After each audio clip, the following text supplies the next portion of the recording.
Students, welcome to AEC plus digital platform of advance engineering classes. 4 दिसंबर 2023, लगभग एक महीना शेष और एसएससी जेईई मेंस आने वाला है। आशा करता हूं कि आप सभी की प्रिपरेशन जोरदार चल रही होगी। आपकी प्रिपरेशन को अच्छा करने के लिए हम लाए हैं शौर्य सीरीज। शौर्य सीरीज में हमने गेट ईएससी के वो क्वेश्चंस जो एसएससी जेईई मेंस में आ सकते हैं उनको लिया है। टीसीएस ने जो ऑल ओवर इंडिया पेपर कराए हैं उनको एनालाइज किया, उनसे क्वेश्चंस उठाए और हमने एक सीरीज बनाई जिसका नाम है शौर्य सीरीज। आपको इस सीरीज से बहुत फायदा मिलेगा, आपकी प्रिपरेशन का लेवल बहुत अच्छा हो जाएगा। जो बच्चे चाहते हैं कि सर आप हमें कांस्टेंट सपोर्ट दे सकते हैं क्या, आप हमें रिवीजन भी करा दीजिए, चलिए देखते हैं। उनके लिए हमने practice plus revision batch AEC plus app पर लॉन्च किया है, जिसमें क्या है, लेक्चर्स हैं रिकॉर्डेड, इनसे आप सब्जेक्ट को करिए रिवाइज। फिर आपको चाहिए कि क्वेश्चन लगाने मिल जाए तो 3000 प्लस क्वेश्चन प्रैक्टिस में हमने दिए हैं, ये भी गेट ईएससी लेवल के हैं। और क्या है, टीसीएस पैटर्न पर है, असर्शन रीजनिंग वाले क्वेश्चंस हैं, स्टेटमेंट वाइज क्वेश्चंस हैं, ठीक है। फिर आइए 100 प्लस टेस्ट हमने दिए। 100 प्लस टेस्ट बोले तो 20 क्या है इसमें, 20 है फुल लेंथ टेस्ट। आप बताइए इतना सब करने के बाद आपकी प्रिपरेशन कितनी अच्छी हो जाएगी। चलिए रिवीजन करके आए हैं, उठकर बैठ जाइए, सर मेहनत करेंगे, आपको भी मेहनत करना है। पेन कॉपी लेकर बैठिए और शॉर्ट नोट्स लेकर बैठिए। आपको पता है नेक्स्ट चैप्टर कौन सा आने वाला है, पिछला किया है कंसोलिडेशन, अब आज कुछ क्वेश्चन हम करेंगे किसके, कंसोलिडेशन के, और आगे करेंगे हम शेयर स्ट्रेंथ की शुरुआत। चलिए सॉइल मैकेनिक्स हम स्टार्ट कर रहे हैं, आ जाइए पहला क्वेश्चन देखते हैं। पहला क्वेश्चन क्या, पहला क्वेश्चन बोल रहा है कि, एक मिनट पेन सेलेक्ट किया, आगे बढ़ते हैं। कंप्रेशन इंडेक्स डेवलप्ड बाय कैसे ग्रैंडे, इसने कंप्रेशन इंडेक्स की वैल्यू क्या दी, चलो देखते हैं। कंप्रेशन इंडेक्स डिपेंड करता है, पहला एक हम बताते हैं, मतलब सब आपको बता देंगे क्या, 3 डिफरेंट पैरामीटर्स पर कैसे सॉरी कंप्रेशन इंडेक्स डिपेंड करता है। पहला क्या, पहला है लिक्विड लिमिट, लिक्विड लिमिट, ठीक है। लिक्विड लिमिट में किसने दिया, सबसे पहले टरजागी एंड पैक ने कंप्रेशन इंडेक्स की बात करी, क्या CC is equals to 0.009 WL minus 10। यहां से सब आपको एक बार में सारे फॉर्मूला बता देता हूं, सारे कभी कंफ्यूजन ही नहीं होगा। चलो देखते जाओ देखते जाओ। क्या, चलो ये तो दिया मैंने, क्या सीसी इज इक्वल्स टू, ये दिया आपका टरजागी, ठीक है। दूसरा दूसरा कौन आया, दूसरा आया भाई स्कैम्पटन। स्कैम्पटन आया, स्कैम्पटन ने बोला कि मैं एक और फॉर्मूला दूंगा, क्या CC is equals to 0.007 WL minus 10। तो आपको क्या याद रखना है, आपको क्या याद रखना है, किसके रिस्पेक्ट में पूछा है, किसके रिस्पेक्ट में पूछा है, ठीक है। मतलब टरजागी उसका पूछा तो ये वाला, और स्कैम्पटन का पूछा तो ये वाला फॉर्मूला, ठीक है। क्लियर होती है बात। ये जो फॉर्मूला है ये, एक सेकेंड, ये लो टू मीडियम सेंसिटिविटी के लिए है। किसके लिए, लो टू मीडियम सेंसिटिविटी के लिए है। क्लियर है, ठीक है सर, ये बात समझ आती है। ये किसके लिए है, लिक्विड लिमिट के लिए फॉर्मूला है। किसके लिए है ये फॉर्मूला, लिक्विड लिमिट के लिए, ठीक है। चलो मैं स्लाइड ऐड करता हूं। दूसरा फॉर्मूला वॉइड रेशियो के टर्म में भी डिफाइन किया गया है। किसको, कंप्रेशन इंडेक्स को, किसके टर्म में, वॉइड रेशियो के टर्म में। देखो क्या है, अगर soil if soil is remolded and low sensitivity, ऐसी सॉइल है, सेंसिटिविटी ऐसी अगर सॉइल है तो सीसी की वैल्यू क्या हो जाएगी, सीसी की वैल्यू हो जाएगी 1.15 e naught minus 0.35, 1.15 e naught minus 0.35। समझ में आ रहा है। सीसी किसके टर्म में बताया, अब मैंने सीसी बताया मैंने वॉइड रेशियो के टर्म में। क्लियर है, ठीक है सर, क्लियर है। इफ लिखो क्या, इफ सॉइल इज अनडिस्टर्ब्ड है, अगर soil, if soil is undisturbed and medium sensitivity की अगर सॉइल है, तो आप बताइए कंप्रेशन इंडेक्स की वैल्यू क्या होगी। तो कंप्रेशन इंडेक्स इस केस में हो जाएगा 0.4 e naught minus 0.25, e naught minus 0.25। बहुत कंफ्यूजन होता है, मैं इकट्ठा इस बार लिखा दे रहा हूं, कभी कंफ्यूजन ही नहीं होगा। देखो क्लियर है, ये आ गया आपका वॉइड रेशियो के फॉर्म में कंप्रेशन इंडेक्स की वैल्यू 2। किसमें, एक आ गया आपका ये किसने, रिमोल्डेड और लो सेंसिटिव, रिमोल्डेड और लो सेंसिटिव के टर्म में, ठीक है। फिर आया क्या, मीडियम सेंसिटिव और अनडिस्टर्ब्ड के टर्म में। समझ आता है, ठीक है सर समझ आता है। चलो एक और स्लाइड ऐड करता हूं। तीसरा मैंने क्या बताया, तीन तरीके से बता सकते हैं क्या, थर्ड बताया वाटर कंटेंट के फॉर्म में। किसके फॉर्म में, वाटर कंटेंट के फॉर्म में, क्या, सीसी। देखो क्या होता है, CC is equal to 0.0115 into water content, ये होता है सीसी। क्लियर है, क्लियर है, ओके।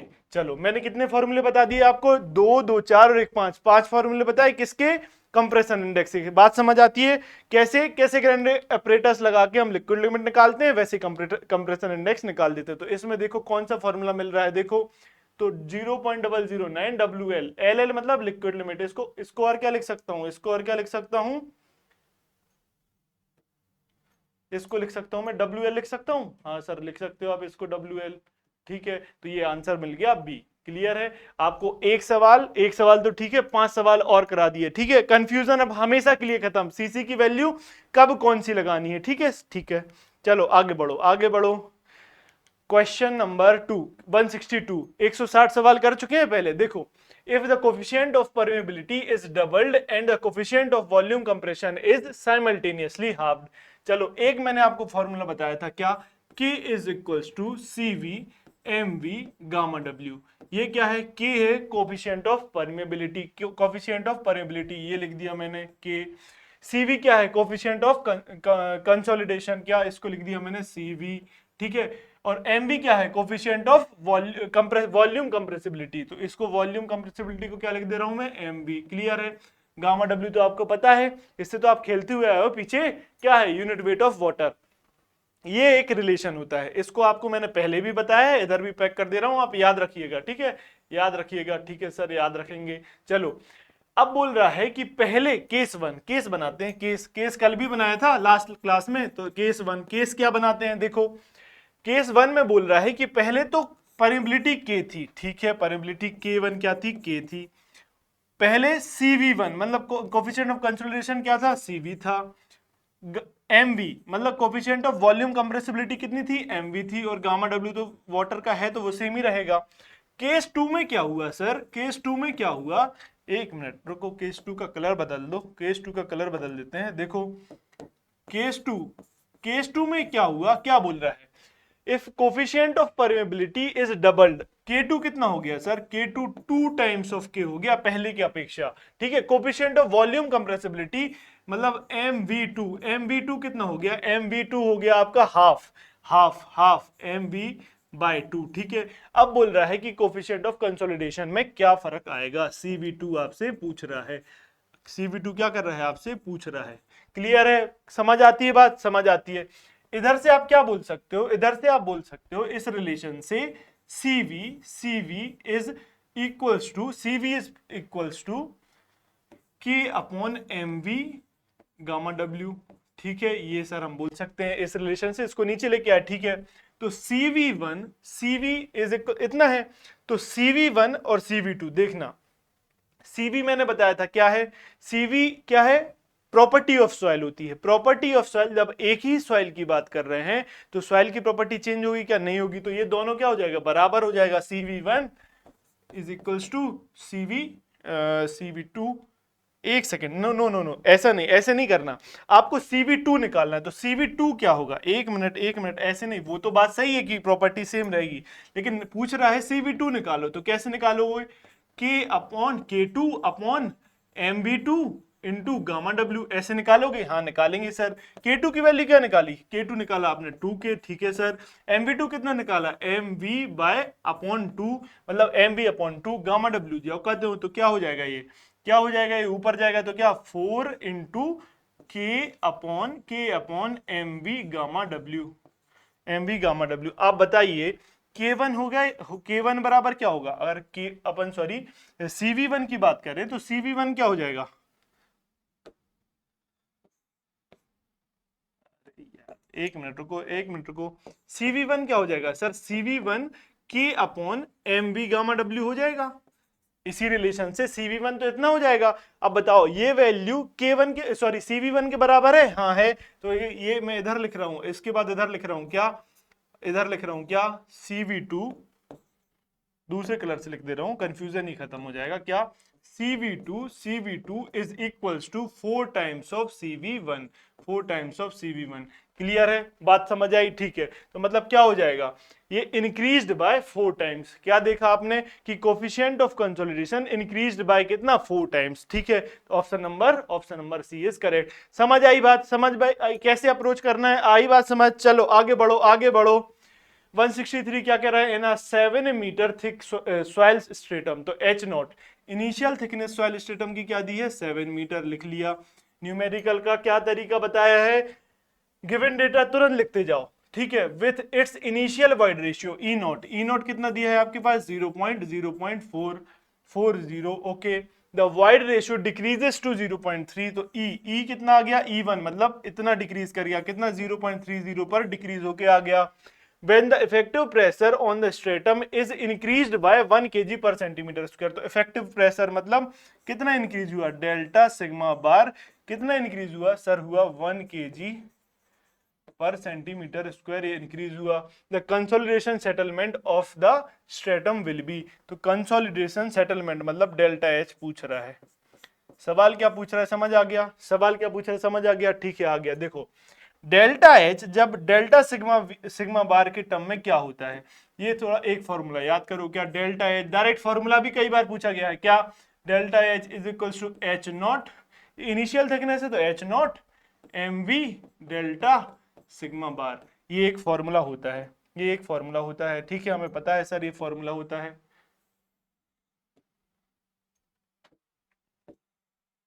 ठीक है, हो गया बात। चलो आपको डेल्टा एच निकालना है, आप चलो क्वेश्चन चालू करो। कैसे करोगे? देखो डेल्टा एच निकालना है। Delta H is equal to H0 कितना दिया है? 7 metre. 7 into MV, volume compressibility क्या बताया है मैंने? क्या बताया है? AV upon 1 plus E0, AV upon 1 plus E0। Delta sigma bar आपको दिया है। चलो डेल्टा सिग्मा बार मैं ऐसे लिख रहा हूं, क्यों लिख रहा हूं अभी पता चल जाएगा। देखो AV क्या होता है? AV होता है change in void ratio, change in void ratio divide, ऐसे नहीं, ऐसे नहीं, थोड़ा अच्छे से लिखते हैं, अच्छे से लिखते हैं। देखो कैसे, देखो एवी क्या होता है? एवी जो होता है, मैं इस कलर से लिख रहा हूं, क्या? Change in void ratio divided by change in effective stress. Change in effective stress already क्या लिखा हुआ था? ऑलरेडी इसके पास था इनटू 1 प्लस E0 ऑलरेडी था। ओके सर, इनटू क्या है? डेल्टा सिग्मा बार ऊपर है। तो आप देखिए डेल्टा सिग्मा बार और डेल्टा सिग्मा बार एंजॉयस कट गया। चलो अब देखो, अब देखो क्या? 7 क्या बचा? 7 into delta E, change in wide ratio, E0 minus E, delta E बनाएगा कितना बनेगा? 0.1, 0.4 माइनस 0.3, 0.1, तो यह 0.1, 0.1। ठीक है, divided by 1 plus E0, 1 plus E0, E0 कितना है? 1 प्लस E0, E0 कितना है भाई? 0.4, 0.4। ठीक है, सॉल्व कर दो, सॉल्व कर दो, सॉल्व कर दो भाई। 0.7 डिवाइडेड बाय 0.7 डिवाइडेड बाय 1.4 कितना आया? कितना है? 0.5। कितना आया? 0.5, 0.5 मीटर। 0.5 मीटर सेंटीमीटर में पूछ रहा है, इसको क्या लिख सकते हो? 50 सेंटीमीटर। क्लियर है बात? क्लियर है सर बात? डेल्टा एच आ गया, मतलब फाइनल सेटलमेंट आ गया। ठीक है, ये बात क्लियर है सर? ठीक है, चलो ये एक चीज से और बना सकते हैं अपन। एक चीज से क्या? आप मैंने बताया था पहले ही फॉर्मूला ये बताया था, क्या? Delta H upon H, delta H upon H is equals to delta E upon 1 plus E0, ऐसे बताया था। हाँ सर आपने बताया था। तो देखो डेल्टा एच बराबर एच की वैल्यू क्या थी? 7 इंटू डेल्टा ई कितना आया? 0.1, हमने पीछे निकाला, divided by 1 plus E0, E0 कितना है? 0.4। देखो देखो ये बन गया ना डायरेक्ट, ये बन गया वो फॉर्मूला। मैंने बस इस फॉर्मूला को आपको बताने के लिए, क्यों? क्योंकि बार बार ये फॉर्मूला पूछा गया है, इसलिए मैंने इस फॉर्मूला से आपको कराया। डायरेक्टली तो ऐसे भी कर सकते थे, ना? क्या आएगा? 5 0.5 मीटर, जिसको क्या लिख दोगे? जिसको लिख दोगे आप 50 सेंटीमीटर। क्लियर है? क्लियर है बात सर? समझ आती है? दोनों तरीके बता दिए। चलो आगे बढ़ो, आगे बढ़ो। 164 क्या? A footing 1 metre into 1 metre, तो एरिया क्या दिया है फुटिंग का? Area is equal to 1 metre into 1 metre. Clear? समझ आया बात? In size rest on the surface of an infinite layer of soil, soil infinite layer की है, ठीक है, डेप्थ बहुत बड़ी है। It is subjected to a load of 600 kilonewton. तो पी कितना है इसका, 600 किलो न्यूटन। आप एक बात बताइए कि what is the immediate settlement, बहुत इंपॉर्टेंट, इमीडिएट सेटलमेंट। इसका मैंने फॉर्मूला लास्ट क्लास में आपको बताया, फिर से बताऊंगा क्योंकि रिवाइज करके आप आए नहीं होंगे। आए हो क्या? ठीक है, चलो बता देना। तो of the soil by considering E U मतलब elastic modulus, modulus of elasticity इतना, एन 0.5, एन क्या है, एन इधर है, ये एन जो अपन जानते हैं क्या, पॉइजंस रेशियो। म्यू की वैल्यू दी है, ये म्यू की वैल्यू, एंड इन्फ्लुएंस फैक्टर दिया है आपके पास कितना, 0.95। क्लियर बात है, ठीक है। पूछ रहा है इमीडिएट सेटलमेंट, लिख दो सर, आपने बताया था और हम रिवाइज भी करके आए हैं। क्या इमीडिएट सेटलमेंट ऐसा इज इक्वल टू, कैसे याद कराया था, क्यों बे 1 minus mu square, I T upon E S. IES की तैयारी करोगे इसके बाद, एसएससी जेईई मेंस के बाद, तो आईईएस, आई पहले ईएस नीचे, तो क्योबे 1 minus mu square I T upon ES. ठीक है सर, ऐसे याद किया था। और याद कब, 2-3 बार बोलोगे याद रह जाएगा। क्या इनिशियल सॉरी इमीडिएट सेटलमेंट क्या, क्योबे Q B 1 minus mu square I T upon ES. ठीक है सर, ये बात समझ आती। क्यू है क्या, नहीं है। क्यू कैसे निकाल सकते हैं, क्यू ये भूल जाता हूं मैं, रुको इसके पास आए, ठीक है। Q क्या है, Q इज इक्वल्स टू होता है P अपॉन ए। क्लियर, ठीक है। Q क्या है, स्ट्रेस क्या, लोड पर यूनिट एरिया। ठीक है, तो निकाल दो 600, निकाल क्या दो, डायरेक्ट पुट करें, ठीक है, डायरेक्ट पुट करते हैं, ठीक है। चलो आओ इधर, SI is equals to Q कितना, 600 into 10 to the power 3 divided by area कितना, 1 इंटू 1 10 टू द पावर 3, क्यों, किलो न्यूटन से न्यूटन में आया। ठीक है। बी कितना, आप मान लो न्यूटन, एमएम में पूछा तो 1000, एक पर मीटर के हिसाब से निकाल सकते हैं हम। बी विड्थ है कितना, पर मीटर इनफाइनाइट है, कितना लोगे, 1 मीटर के हिसाब से निकाल दो तो कितना, 1000 mm। 1000 ये एमएम वाला है, इधर एमएम लिख दिया छोटा सा, ठीक है, कंफ्यूजन ना हो इसलिए। 1 minus mu square, 1 minus N को क्या बोला मैंने, म्यू ही दिया है, एन लिख दिया उसने, 0.5 का होल स्क्वायर, 0.5 स्क्वायर। ठीक है सर, समझ आती है बात। Divided by ES 2 mega pascal मतलब 2 न्यूटन पर एमएम स्क्वायर। ठीक है, इनटू आईटी, इन्फ्लुएंस फैक्टर कितना दिया है, 0.95। दिखेगा क्या सर, दिखेगा तो आप लिख दो आप, ठीक है, मेहनत बचा रहा हूं। 0.95 समझ आ जाएगा ना, 0.95 लिखा है, आईटी उधर। चलो इसको सॉल्व करो,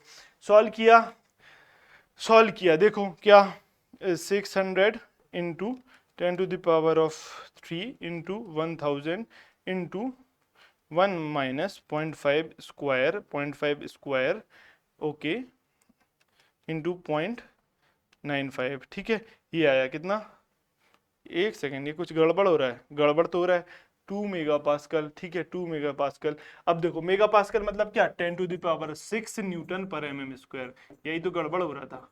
तो देखो 10 टू द पावर 3, ये देखना, देखते जाओ, कैलकुलेशन मिस्टेक हो रहा था। देखो 1000 6 बनाया तो ये कट गया। चलो अब तो क्वेश्चन सिंपल, 1 माइनस 0.5 square into 0.95 okay into 600 divided by 2, तो कितना आया, 213.75। कितना आया, ऐसा ही आया 213.75 mm। क्लियर है, तो इमीडिएट सेटलमेंट आ गया। ये देखो कहीं नहीं दिया, इसमें दिया ही नहीं है भाई, ये दिया ही नहीं, तो मैं ऑप्शन बना रहा हूं क्योंकि ये तो किया ना अपन ने, अपने ऊपर भरोसा रखो। क्या, 213.75 mm। क्लियर है, ये तो कहीं नहीं दिया, तो ये ऑप्शन गलत दिया है। ठीक है, इसके नंबर मिल जाएंगे आपको, मिले होंगे जहां ये आया होगा सवाल, आया है ईएससी में आया है शायद, हाँ ठीक है। देखो ये भी आया 213.75। चलो क्लियर, समझ आता है, आगे बढ़ो। 165 क्या कहता है, the time taken to construct a building was from, बहुत प्यारा सवाल, बहुत अच्छा सवाल। देखो बोल रहा है कि एक बिल्डिंग आप बनाना चालू किया, समझना भाई, समझना क्या, अप्रैल 1992 से आपने एक बिल्डिंग बनाना शुरू किया, 2 सितंबर 1993। कब तक बनाई आपने ये बिल्डिंग, आपने बनाई सितंबर 1993 तक आपने बिल्डिंग बनाई। ठीक है, आप बताओ बिल्डिंग बनाने में कितना समय लगा, तो अप्रैल से काउंट करो, अप्रैल 92 का जाएगा कहां, अप्रैल 93 तक, मार्च 93 तक। कितना हुआ, 12 महीना। अप्रैल 92 से मार्च 93 तक काउंट करो, 12 महीने हुआ, ठीक है। फिर मार्च 93 के बाद क्या, अप्रैल, मई, जून, जुलाई, अगस्त, सितंबर, तो कितना, 6 महीना ये। तो 12 महीना वो और 6 महीना ये, कितना, 18 महीना। कैसे काउंट करोगे, अप्रैल 1992 से गया मार्च 1993 तक, कितना, 12 महीने, और उसके बाद आए 1993 सितंबर तक, तो कितना, 6 महीना। और तो ये कितना टाइम लगा, टाइम लगा, बहुत इंपॉर्टेंट है, कितना टाइम लगा बिल्डिंग बनाने में, 18 मंथ्स। 18 मंथ्स आपको टाइम लग गया, ठीक है सर, मानते हैं 18 मंथ्स टाइम लग गया। अब बोल रहा है in September 1996 the average settlement was found to be 5.16 centimetre. अब देखो सितंबर 1993 में इधर इधर आप इसको पता चला कि average settlement delta H average, average कितना है इसके पास, 5.16 सेंटीमीटर सेटलमेंट है, ये इसको पता चला, ठीक है। If the ultimate settlement is estimated to be 25 centimetre, तो इसने बोला कि अल्टीमेट सेटलमेंट तो इधर लिख देता हूं, डेल्टा एच अल्टीमेट सेटलमेंट कितना है, 25 सेंटीमीटर है। क्लियर, ठीक है सर। एक सेकेंड, इसको थोड़ा रफ करता हूं, रुको रुको रुको रुको, क्या इधर लिखता हूं थोड़ा और कॉर्नर में, कि जगह यूज हो जाएगी। 25 सेंटीमीटर, क्लियर है, क्लियर है। देन द सेटलमेंट इन जनवरी 1997, बहुत इंपॉर्टेंट सवाल, बहुत मजा आएगा। देखो देखो कैसे बोल रहा है कि जनवरी 1997 में, कब, जनवरी 1997 में बताइए कि सेटलमेंट क्या होगा, डेल्टा एच। 2 लिख दो इसको, ठीक है, 2 लिख दो। इस टाइम पर सेटलमेंट क्या होगा ये पूछ रहा है, चलो समझो। अब बस इतना से और काउंट कर लो, सितंबर 1993 से जनवरी 1997 तक कितना टाइम हुआ। देखो कैसे काउंट करोगे, कैसे काउंट करोगे, ऐसे काउंट करोगे क्या, 1993 टू 1997 सितंबर तक कितने साल हो गए, 3 साल हो गए। सितंबर 1993 से सितंबर 1996 तक कितने हो गए, 3 साल हो गए। कैसे, ऐसे याद करो, चलो देखो देखो, कंफ्यूज मत हो, बिल्कुल कंफ्यूज मत हो, देखो ऐसे याद करो। देखो सितंबर, इधर मैंने लिखा सितंबर 1996, ये कितना टाइम हो गया टोटल, 3 इयर्स हो गया, हाँ सर 3 साल हो गए, 93 से 96 पे आ गए। अब सितंबर 1996 से जनवरी 1997 तक जाओ, क्या, सितंबर के बाद अक्टूबर, नवंबर, दिसंबर, जनवरी, कितने महीने, 4 महीने। कितने महीने, इसके बाद कितने महीने लगे, ये लगे 4 महीने। इतना कोई नहीं बताता भाई, आगे बढ़ जाएंगे आगे बढ़ जाएंगे करके, इसलिए मैं आपको एक एक चीज क्लियर कर रहा हूं कैसे आता, बस इसी टाइम की कैलकुलेशन है, बाकी तो फॉर्मूला लगाना है बस। तो देखो कितना, सितंबर 1993 से 1997 में कितना, 3 साल 4 महीने लगे, 3 साल 4 महीने लगे, ठीक है। समझ आई बात सर, ये आई बात समझ। देखो अब बोल रहा है कि सेटलमेंट इन जनवरी 1997 बताना है, आपने टाइम की कैलकुलेशन कर ली। अब एक बात बताइए, मैं आपसे शुरू से कहता आ रहा हूं कि कंसोलिडेशन का जो टाइम है वो टाइम टेकिंग प्रोसेस है, जो प्रोसेस है कंसोलिडेशन की वो टाइम टेकिंग प्रोसेस है। घर बनाते साथ तो कंसोलिडेशन नहीं होगा, हम अज्यूम करते हैं, यही इस सवाल का कॉन्सेप्ट है। मेन चीज क्या है, देखो क्या है इसमें सवाल की, किस पेन से लिखूं, लाल से लिखता हूं। मेन चीज अज्यूम, अज्यूम अज्यूम कंसोलिडेशन और settlement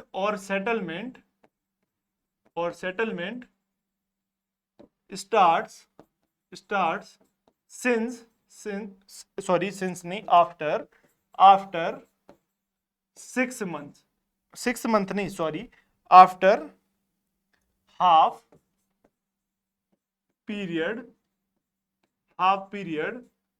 period of construction, half period of construction. Clear है, क्लियर है सर।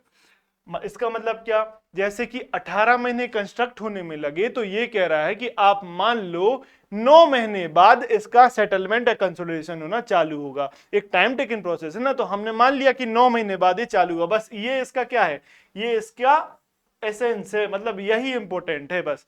तो 9 महीने बाद मतलब इसका आधा कर दिया, आधा कर दिया, कितना, 9 मंथ्स के बाद, 9 मंथ्स के बाद क्या हुआ, कंसोलिडेशन होना स्टार्ट होगा। कितने मंथ के बाद कंसोलिडेशन होना स्टार्ट होगा, 9 मंथ के बाद कंसोलिडेशन होना स्टार्ट होगा। बात समझ आई ना भाई, इतनी बात समझ आ गई। अब बहुत आसान सवाल हो गया, ये बहुत आसान सवाल हो गया। चलो देखो क्या निकालना है। चलो देखो, सबसे पहले आपको बोल रहा है, एक मिनट सवाल फिर से पढ़ लो। क्या? The time taken to construct a building was this सवाल पढ़ लिया। आपको अल्टीमेट सेटलमेंट दिया है और आपको बताना है कि जनवरी में सेटलमेंट क्या होगा। देखो आप कैसे करोगे।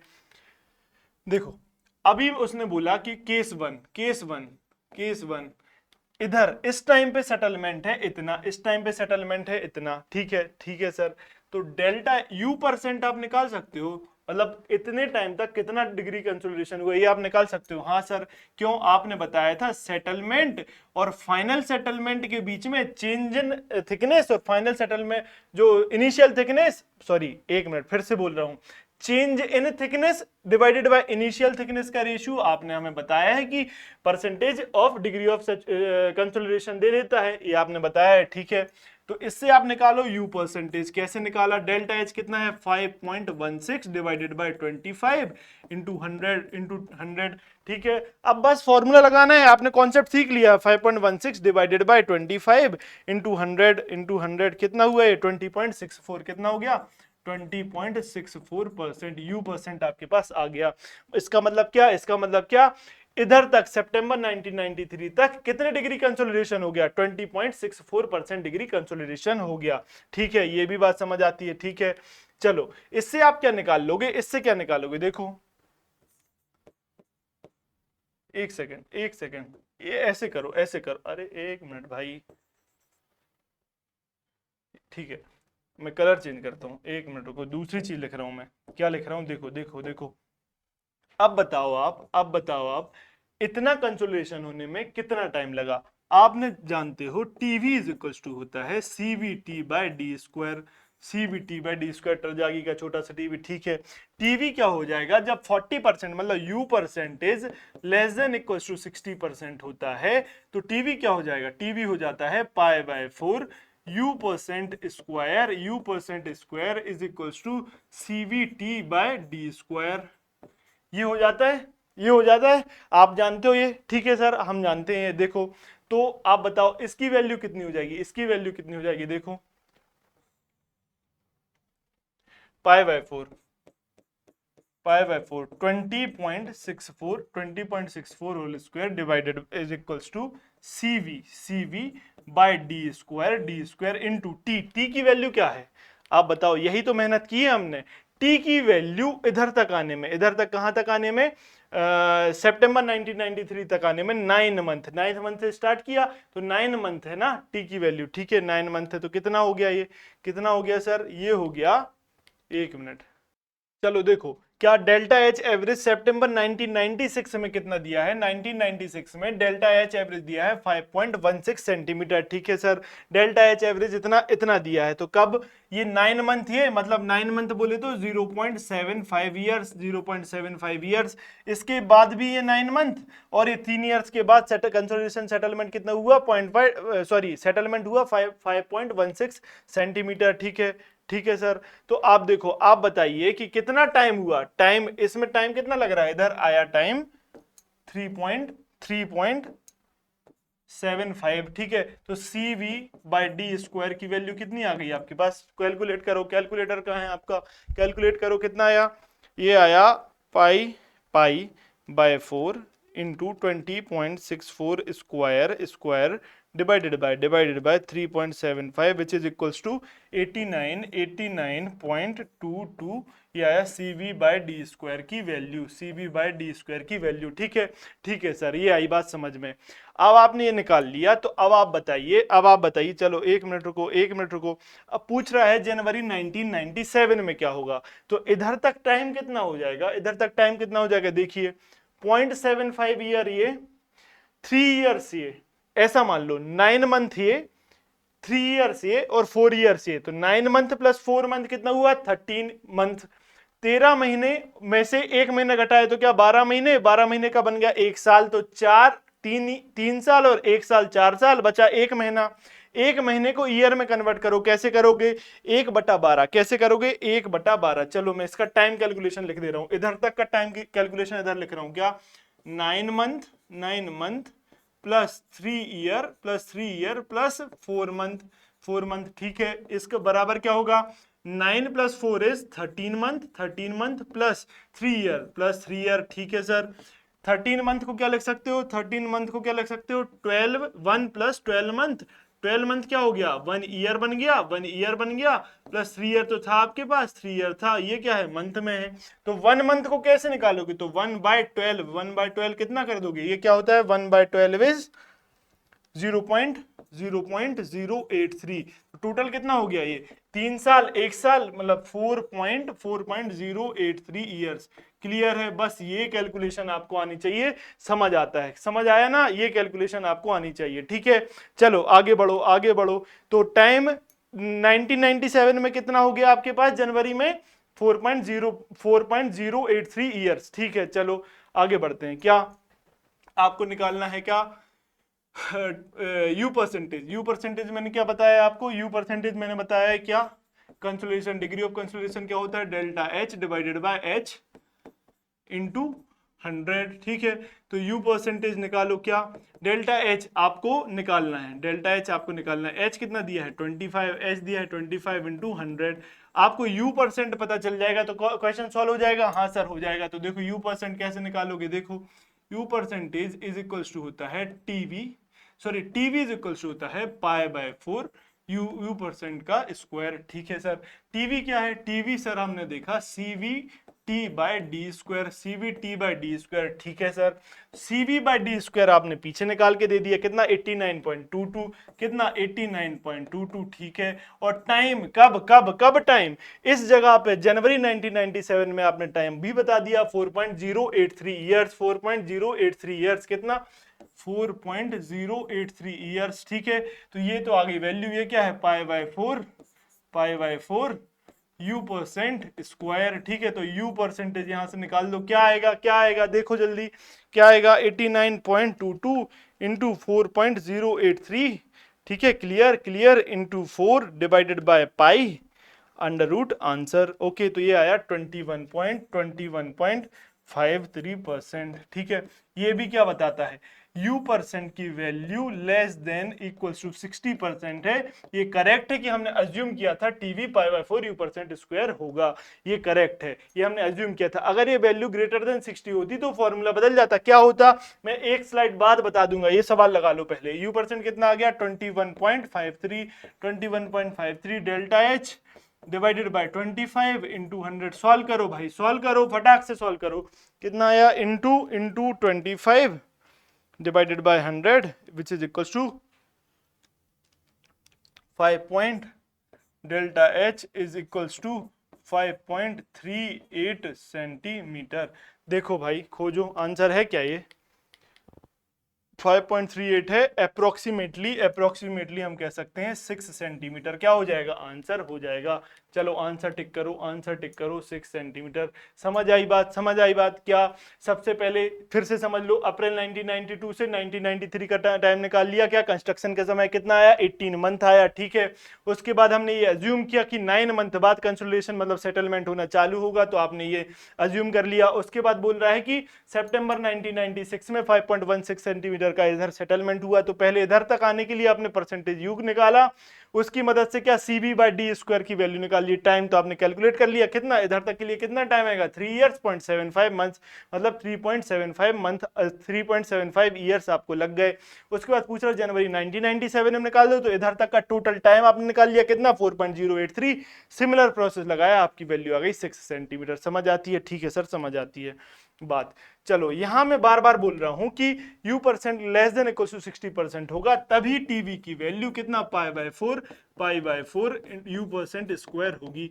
ये बात मैं बार बार बोल रहा हूं, ठीक है। क्यों बोल रहा हूं, क्योंकि अगर यू परसेंटेज मतलब degree of consolidation greater than 60% हो जाता है तो टीवी की वैल्यू दूसरे फॉर्मूला से निकलती है 1.781 माइनस 0.933 log बेस 10 100 माइनस जितना भी यू परसेंटेज मतलब डिग्री ऑफ कंसोलिडेशन होगा। ये भी लेके जाओ भाई, ये भी लेके जाओ, क्लियर, ये भी लेके जाओ, सर ने ये भी आपको बता दिया, क्लियर है। अगर फॉर्मूला टिक करने आए लगा देना। चलो आगे बढ़ते हैं, आगे बढ़ो, देख लो एक बार और देख लो, ठीक है, आगे बढ़ो। क्या 166 क्या बोला है? The settlement due to secondary compression is predominant. Secondary compression के कारण सेटलमेंट कहां प्रीडोमिनेंट होगा बताइए। तो सेकेंडरी कंप्रेशन के बारे में मैंने क्या बताया था, फिर से बताता हूं। आप रिवाइज करके नहीं आए हो क्या? ठीक है, चलो मान लिया आए हो। क्या सेकेंडरी कंप्रेशन है? Plastic readjustment of soil solids. Soil solid का प्लास्टिक रीएडजस्टमेंट हो जाना, पहली बात। दूसरा, एब्जॉर्ब वाटर, जो सॉलिड्स के अंदर वाटर है उसका एक्सपल आउट हो जाना, वो क्या है आपका? सेकेंडरी कंसोलिडेशन बताता है।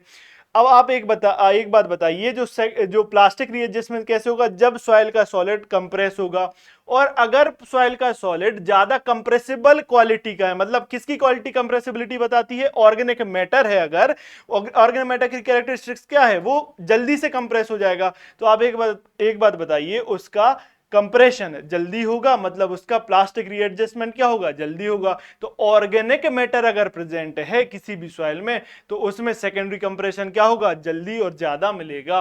तो settlement due to secondary compression is predominant, किस में ज्यादा होगा?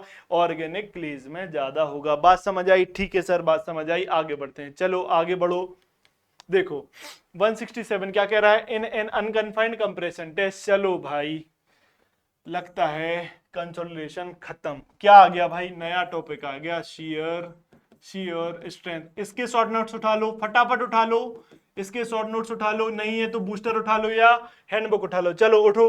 अनकन्फाइंड कंप्रेसिव स्ट्रेंथ टेस्ट, सबसे पहले एक सवाल यहीं से लेके जाओ। यूसीएस टेस्ट है, ये सिर्फ और सिर्फ कोहेसिव सॉइल के लिए होता है, क्ले के लिए होता है। आगे लिखा होगा, देखो।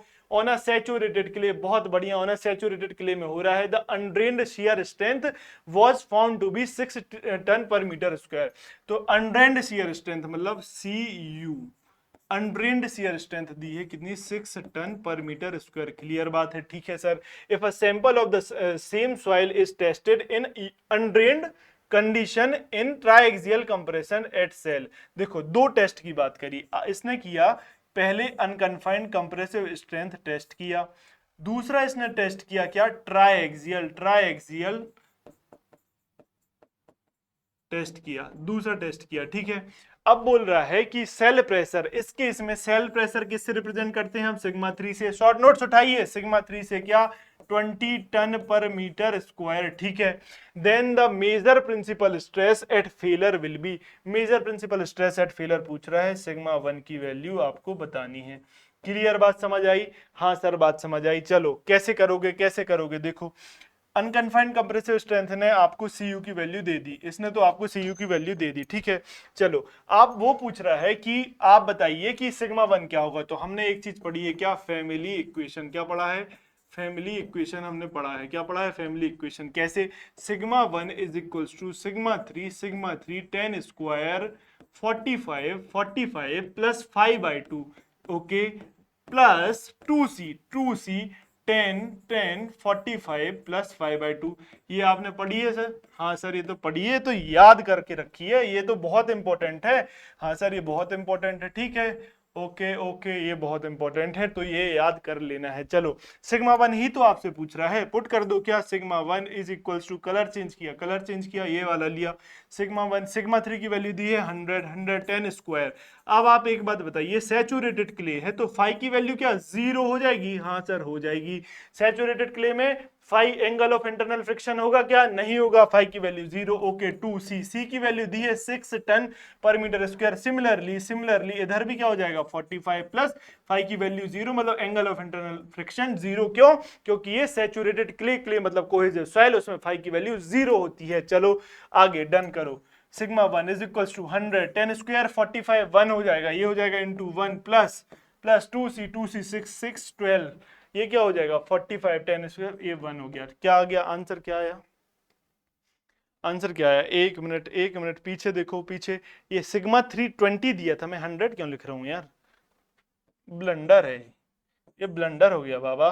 देखो, ये हो गया 20, ये हो गया 20 इंटू 20। ठीक है, तो सिग्मा 1 20 प्लस 12 कितना हो गया? 32 टन पर मीटर स्क्वायर। क्लियर है बात सर? क्लियर है, समझ आ गई बात। ठीक है, आगे देखो, आगे देखो, option number B is correct. समझ आई बात? यूसीएस से उसने सीयू निकाला, ऑब्वियसली अंडर कोहेजन स्ट्रेंथ ही यूसीएस से निकलेगी क्योंकि क्ले के लिए। उसके बाद उसने ट्राइक्सियल टेस्ट किया, उससे पूछा कि सिग्मा 1 निकाल दो, तो आपने निकाल के बता दिया। आगे बढ़ते हैं, चलो ये याद रखना, पूरा चैप्टर इसी पे चलेगा, कहीं ना कहीं से सॉल्व हो जाएगा। ठीक है, दूसरी चीज, एक चीज और याद रख लो, क्या शियर स्ट्रेंथ की वैल्यू और दी गई,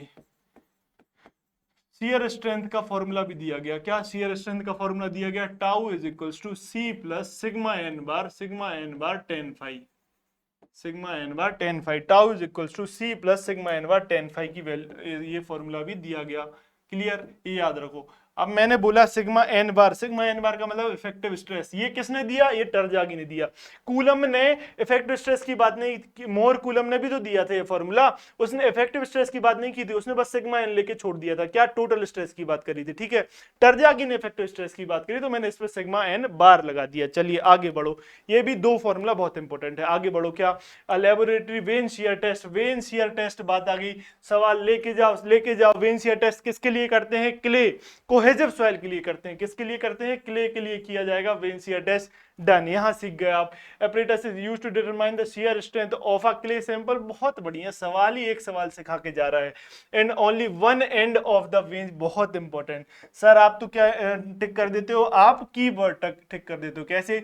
one end of the vane takes part, सिर्फ वन वे शियर है। कैसा शियर है? वन वे शियर है, वन वे शियर है। ठीक है, तो वन वे शियर के केस में शियर स्ट्रेंथ की वैल्यू क्या होती है? आपने पढ़ा है, tau is equals to pi D, sorry T, torque divided by pi D into H by two, क्या H by two plus D bye 12, ये हो गया आपका वन वे शियर का फॉर्मूला। यही तो पूछ रहा है, टिक करो। कहां मिलेगा, कहां मिलेगा? पाई डी स्क्वायर है ना, सॉरी पाई डी स्क्वायर है। ठीक है, पाई डी स्क्वायर है। ओके, ये मिल गया आपको, D is your correct answer. One way यहां पूछा है, टू वे आप बताओगे? यहां लिख दूं, यहां लिख देता हूं, देखो टू वे बताओ। टू वे में क्या हो जाएगा? टू वे में क्या हो जाएगा? देखो टू वे में हो जाएगा tau is equals to T divided by pi into D square H by two, क्या H by two plus D by six. इधर टू का इंटू हो गया टू वी में, तो टू का इंटू हुआ तो 12, ऊपर टू था तो 6 आ गया। ठीक है, ऐसे याद रख सकते हो। तो ये पूछता तो ये भी आप बता देते। दो फॉर्मूला दिए, दोनों कहीं टिक कर देना। ठीक है, जब सवाल आ जाए। Clear, D option is correct. ठीक है, आगे बढ़े, आगे बढ़ा। क्या कहता है 169, which of the following laboratory triaxial test parameters should one specified to be carried out in connection with the initial stability of footing on saturated clay. ठीक है, ये सवाल शायद मैंने लास्ट सेशन में भी लिया है। कैसे लिया है आप देखो, चलो वो छोड़ो, मैं यही बता देता हूं। क्या आपको पूछ रहा है initial stability of a footing of saturated clay. अब एक बात बताइए, क्ले के केस में क्ले की जो वॉइड्स की साइज रहती है बहुत छोटी छोटी रहती है, यहां से रहती है। पानी छोटे वॉइड्स से इजीली निकल पाएगा क्या?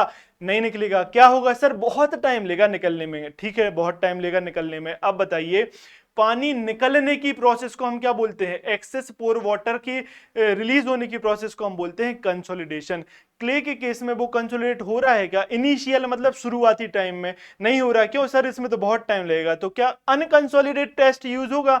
हाँ सर, अनकंसोलिडेट टेस्ट यूज होगा। ठीक है, ये तो हो गई कब की बात? जब सॉइल की हम इनिशियल मतलब रियल बात कर रहे हैं, जहां हम ग्राउंड पे गए, हमने देखा एक सॉइल का पार्टिकल अर्थ के नीचे, उसमें दुनिया भर की स्ट्रेसेस लग रही थी, टेक्टोनिक प्लेट्स का मूवमेंट हो रहा था, तो भी उससे पानी नहीं निकल पा रहा था। क्यों? क्योंकि उसकी परमिबिलिटी बहुत कम है, क्योंकि क्ले है, वो क्ले में वॉइड की साइज कम। ठीक है, हमने ट्राइक्सियल टेस्ट किया, उस सॉइल के सैंपल को लेके आए, हमने एक ट्राइक्सियल अपरेटस में रखा, उस पर टेस्ट किया, हमने अपनी स्ट्रेस लगाई, डीविएटर स्ट्रेस लगाने के बाद आप एक बताइए, दुनिया भर की स्ट्रेस जब वहां लग रही थी सॉइल को नीचे, तब जाके उस सॉइल के पोर वाटर रिलीज नहीं करा पाई। आप बताइए, आपकी डीविएटर स्ट्रेस कितनी लगा लोगे? उसके बराबर तो नहीं लगा लोगे। क्या वो पानी निकलेगा क्या? नहीं निकलेगा। तो क्योंकि इनिशियल स्टेज में क्ले के वॉइड से पानी निकालना मतलब पोर वाटर को रिलीज करना बहुत टफ है, इम्पॉसिबल है। तो हम कौन सा टेस्ट यूज करेंगे? तो दूसरे केस में पहले तो अनकंसोलिडेटेड बोल दिया रियल केस में, और जब आप ट्राइक्सियल टेस्ट किया तो उसको बोल देंगे अनड्रेन्ड। क्योंकि ड्रेन हो पाया क्या? नहीं। तो नॉन ड्रेन या अनड्रेन। तो कौन सा टेस्ट यूज होगा भाई, अनकंसोलिडेटेड अनड्रेन्ड टेस्ट होगा। हमने ये क्वेश्चन पिछले किया है, ठीक है। अब देखो इधर क्या दिया है, अनड्रेन्ड पे हम टिक लगाएंगे, इधर उसने अनकंसोलिडेटेड बात नहीं लिखी, चलो नहीं लिखी हमने, अनड्रेन्ड पे टिक लगा दिया, ठीक है, ये आंसर सही होगा। चलो तो two only is correct option, correct. बात समझ आई सर, बात समझ आती है, आगे बढ़ते हैं। चलो देखो अब बोलो क्या बोल रहा है कि अ soil fails under N axial vertical stress of 100 kilonewton पर मीटर स्क्वायर। तो सिग्मा वन की वैल्यू कितनी दी है, 100 किलोन्यूटन पर मीटर स्क्वायर की इसमें सिग्मा वन की वैल्यू दी है। इन अनकन्फाइंड कंप्रेशन टेस्ट यूसीएस, इसको फिर से लिख दो, अनकन्फाइंड कंप्रेसिव टेस्ट किसके लिए होता है, बोलते चलो, सिर्फ क्ले और कोहेसिव सॉइल के लिए, ठीक है। The failure plane makes an angle of 50 degree, failure plane makes an angle of 50 degree मतलब थीटा, और थीटा हम जानते हैं फेलर प्लेन का एंगल 45 प्लस 5/2 होता है। फाई क्या है, ये है angle of internal fraction. Theta क्या है, थीटा है फेलर प्लेन जो हॉरिजॉन्टल से एंगल बना रहा है, फेलर प्लेन जो हॉरिजॉन्टल से एंगल बना रहा है वो क्या है, वो है theta, which is equal to 45 plus 5/2। Phi क्या है, angle of internal friction. Clear, समझ आता है। With the horizontal the shear parameter C and phi respectively, आपको सी निकाल के बताना है, ठीक है, आपको फाई निकाल के बताना है, ठीक है। चलिए दोनों चीज आपको निकाल के बताना है, कैसे निकालोगे देखो, सबसे पहले क्या करो आप, ये एंगल दिया है आपको थीटा 50 डिग्री, ओके, 50 डिग्री बराबर 45 प्लस 5/2। यहां से सर फाई तो हम निकाल सकते हैं, इसको सॉल्व किया तो फाई आ गया 10 डिग्री, फाई आ गया 10 डिग्री, ठीक है। 10 डिग्री मिलाओ, फाई की वैल्यू दूसरे नंबर पे पूछिए, फाई पहले नहीं दूसरे नंबर पे, तो दूसरे नंबर में खोजो 10 डिग्री कहाँ है, 0 है क्या, नहीं सर ये वाला ऑप्शन गलत, ये वाला 0 है, नहीं सर इधर 10 और 10 है, यस ये हो सकता है, ठीक है, ये हो सकता है। चलो देखो क्या होगा, अब क्या होगा, अब देखिएगा, अगर फाई की वैल्यू 0 आ जाती, फाई की वैल्यू 0 आ जाती, तो ये जो यूसीएस क्या दे रहा है, यूसीएस से जो आपको ये कंप्रेसिव स्ट्रेंथ मिलती है ना, तो सी आप क्या लिख देते, डायरेक्ट सी लिख देते, यूसीएस डिवाइडेड बाय 2 मतलब 100 divided by 2 which is equals to 50, which is equals to 50। आप लगाते डी पे आंसर और आपका पेपर हो जाता सिंपल, आपका पेपर क्या हो जाता, सिंपल, आपका पेपर हो जाता सिंपल। समझ आई बात, क्यों, अगर फाई की वैल्यू 0 आती तो क्ले तो हो जाती बिल्कुल, सॉरी ये बिहेव लाइक अ क्ले, मतलब ये कोहेसिव हो जाता टोटल, तो यूसीएस बाय 2 लगाते 50, पेपर सिंपल हो जाता, क्यों, लेकिन फाई की वैल्यू कुछ आई है, तो आप क्या करोगे, आप कैलकुलेट करोगे, कैसे करोगे, देखो फैमिली इक्वेशन कहता है sigma 1 is equal to sigma 3 10 square 45 plus 5/2 plus 2c 10 45 plus 5/2, ठीक है। अब देखो टेस्ट कौन सा है भाई, यू अनकन्फाइंड कंप्रेशन टेस्ट है। इसमें हम जानते हैं, इसका कीवर्ड लिखो, कीवर्ड क्या लिखो, इसमें जो सेल स्ट्रेसेस रहती है, सेल प्रेशर रहता है वो 0, क्यों, क्योंकि आप क्या किसके लिए करते हो, ये कोहेसिव टेस्ट के लिए करते हो, कोहेसिव सॉइल के लिए करते हो, कोहेसिव सॉइल आप लेके आए, आपने कोहेसिव सॉइल को रख दिया, अब ये फैल पाएगी क्या, आपने इसे फैल जाएगी नहीं, क्योंकि उसमें कोहेजन है, पार्टिकल जुड़े रहेंगे, तो इस पे जब आप टेस्ट करोगे तो सेल से कोई प्रेशर लगाना पड़ेगा क्या, नहीं।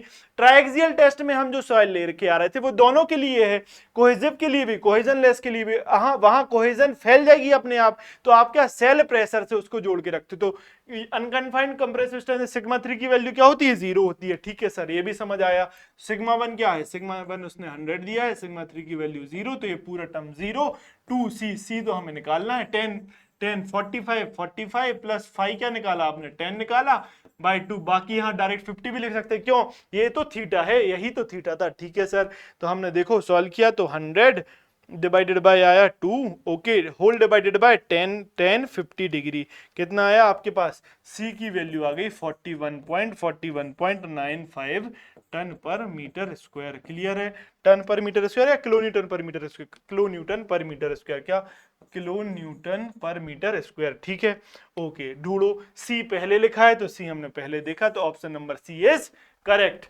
ये समझ आई बात, ये नहीं करना है, ये गलत हो जाएगा, क्यों हो जाएगा, क्योंकि फाई की वैल्यू 0 नहीं आई है। चलो आगे बढ़ो, आगे बढ़ते हैं। क्या क्वेश्चन नंबर 171 क्या कहता है? A clay soil specimen when tested in unconfined condition give an unconfined compressive strength of 100 kilonewton पर मीटर स्क्वायर। क्या क्ले किया? हम बता भी रहे हैं यूसीएस किसके लिए है? क्ले के लिए है। देखो क्या दिया है?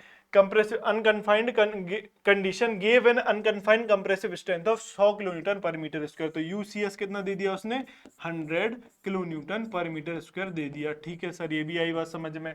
Specimen of the same clay with the same initial condition is subjected to a UU triaxial test. बहुत important. Unconsolidated undrained test. UU का क्या मतलब? Unconsolidated undrained test. ना इनिशियल मतलब रियल स्टेज में रिलीज हो पा रहा है पोर वाटर, ना आप जब ट्राइएक्सियल टेस्ट कर रहे हो तब भी आप पानी को रिलीज नहीं कर पा रहे, तो ड्रेनेज हो ही नहीं रहा। तो इस टेस्ट को और क्या बोल सकते हैं? ये है क्विक टेस्ट। क्विक टेस्ट होता है। सबसे क्विक टेस्ट कौन सा होता है? UU test. ठीक है, ये एक सवाल और बताया। अब देखो पढ़ो, फिर से पढ़ो क्या बोल रहा है? Specimen of the same clay with the same initial condition is subjected to a UU triaxial test under a cell pressure of 100 kilonewton पर मीटर स्क्वायर। सेल प्रेशर मतलब सिग्मा 3 की वैल्यू कितनी दे दी? 100 किलोन्यूटन पर मीटर स्क्वायर। एक बात बताओ, आप अब ये बोलने लगोगे सर यूसीएस में सेल प्रेशर तो आपने 0 बताया था। भाई यहां से सवाल बदल गया है, यहां से सवाल बदल गया है। वो बोल रहा है कि सेम क्ले के लिए सेम इनिशियल कंडीशन को पे आपने ट्राइएक्सियल टेस्ट किया है, तो ट्राइएक्सियल टेस्ट में तो सिग्मा 3 होता है ना? हाँ होता है। तो सिग्मा 3 ये ट्राइएक्सियल में है। पूछ रहा है the axial stress eight failure would be, मतलब सिग्मा 3 की वैल्यू वो आप सिग्मा 1 की वैल्यू आपसे वो निकलवाना चाह रहा है।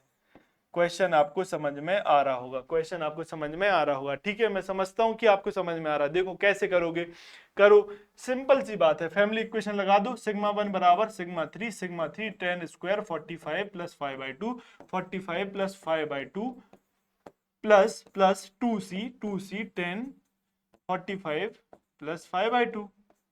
क्लियर है बात? तो सिग्मा 1 तो हमें निकालना है। सिग्मा 3 कितना था आपके पास? 100 प्लस इंटू 10 स्क्वायर 45 प्लस 5/2। अब एक बात बताओ, कौन सी क्ले है? ऊपर देखो, सबसे ऊपर देखो, क्ले सॉइल। फाइव की वैल्यू 0, क्ले सॉइल में फाइव की वैल्यू 0, यही तो की पॉइंट है इधर। फाइव की वैल्यू 0, बस सिंपल हो गया। इसको 0 करो तो 10 45 इज 1 इंटू 1 प्लस 2c। तो हमें पता है यूसीएस से हम सी निकाल सकते हैं क्या? UCS by 2 is equals to C which is equals to 50, which is equals to 50। ये ऐसे मैंने बना दिया। समझ आई बात? ये तो हमने पहले ही बताया, पिछला क्वेश्चन करके आया। ठीक है, तो ये क्या हो जाएगा? इंटू 50 और 10 45 प्लस 5/2 कितना हो जाएगा? 1। तो ये कितना आ गया टोटल? ये आ गया आपका total 200 kilo Newton. Kilo Newton में है, हाँ सर, 200 किलो न्यूटन पर मीटर स्क्वायर। ये आ गया सिग्मा 1। ये हो गई आपका आंसर नंबर बी। आई बात समझ? आई बात समझ? हाँ सर, बात समझ में आ गई। ठीक है, चलिए आगे बढ़ते हैं। एक चीज और बताता हूं। क्या? देखो, इन यूयू टेस्ट जब हम करते हैं तो डिविएटर स्ट्रेस मतलब sigma D which is equal to कितना होता है? Sigma 1 minus sigma 3। ये होता है डिविएटर स्ट्रेस का फॉर्मूला। एक और सवाल लेके जाओ। देखो, in UU test deviator stress does not change. क्यों? मैंने बताया यूयू टेस्ट मतलब unconsolidated undrained test. Pore water तो रिलीज नहीं हो रहा, तो पोर वाटर प्रेशर चेंज ही नहीं हो रहा। तो आप एक बात बताइए, डिविएटर स्ट्रेस कितने लगा? वो तो सेम रहेगी। चेंज होगी क्या? नहीं होगी। तो जब डिविएटर स्ट्रेस चेंज नहीं होगी तो ट्राइएक्सियल टेस्ट और यूसीएस मतलब ट्राइएक्सियल टेस्ट, कौन सा? ट्राइएक्सियल टेस्ट और यूसीएस टेस्ट क्या हो जाएगा? बराबर रिजल्ट देंगे। बराबर रिजल्ट देने का मतलब क्या? डिविएटर स्ट्रेस की वैल्यू दोनों केस में क्या रहेगी? सेम रहेगी। तो कैसे निकालते हो? Sigma 1 minus sigma 3। देखो, सिग्मा 1 माइनस सिग्मा 3 ट्राइएक्सियल बराबर सिग्मा 1 माइनस सिग्मा 3 यूसीएस। तो देखो, सिग्मा 3 की वैल्यू दी है आपको 100, ओके। सिग्मा 1 की वैल्यू आपको यूसीएस में दी थी, यूसीएस में हाँ दी थी 100, पुट कर दिया आपने। सिग्मा 3 यूसीएस में 0 होता है, आपने ये लगा दिया 0। ठीक है, तो 100 उस साइड गया, तो सिग्मा 1 बराबर 200 किलोमीटर पर मीटर स्क्वायर। ऐसे भी कर सकते हो, कॉन्सेप्ट आपको पता होता तो। नहीं पता तो भाई हमें तो फैमिली इक्वेशन पता है, लगा दी आंसर। चलो आगे बढ़ो।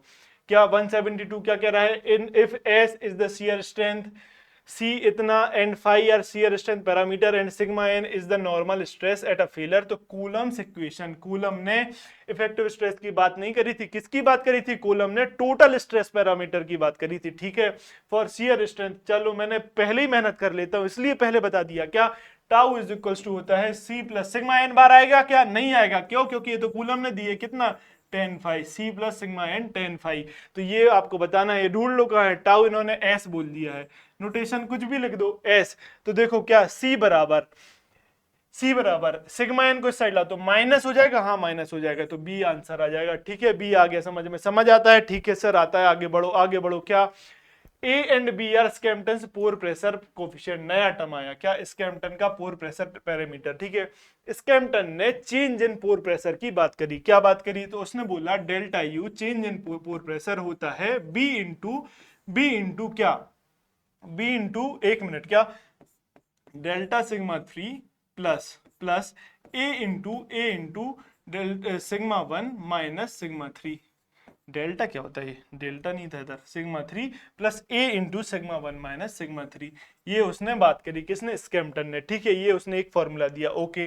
तो मैं बोलता हूं बी इंटू सिग्मा 3 को, ठीक है, क्या, सॉरी हाँ डेल्टा था, चेंज था, ठीक है। तो डेल्टा यू, इसको मैं इंटू किया मैंने अंदर, क्या delta U is equal to B into delta sigma 3, B into delta sigma 3 एक टर्म ये बना, plus A into B, A B sigma 1 minus sigma 3 एक टर्म ये बना, ठीक है सर, एक टर्म ये बना। सिग्मा 1 माइनस सिग्मा 3 को हमने बोला था क्या, डेविएटर स्ट्रेस बोला था, ओके सर डेविएटर स्ट्रेस बोला था।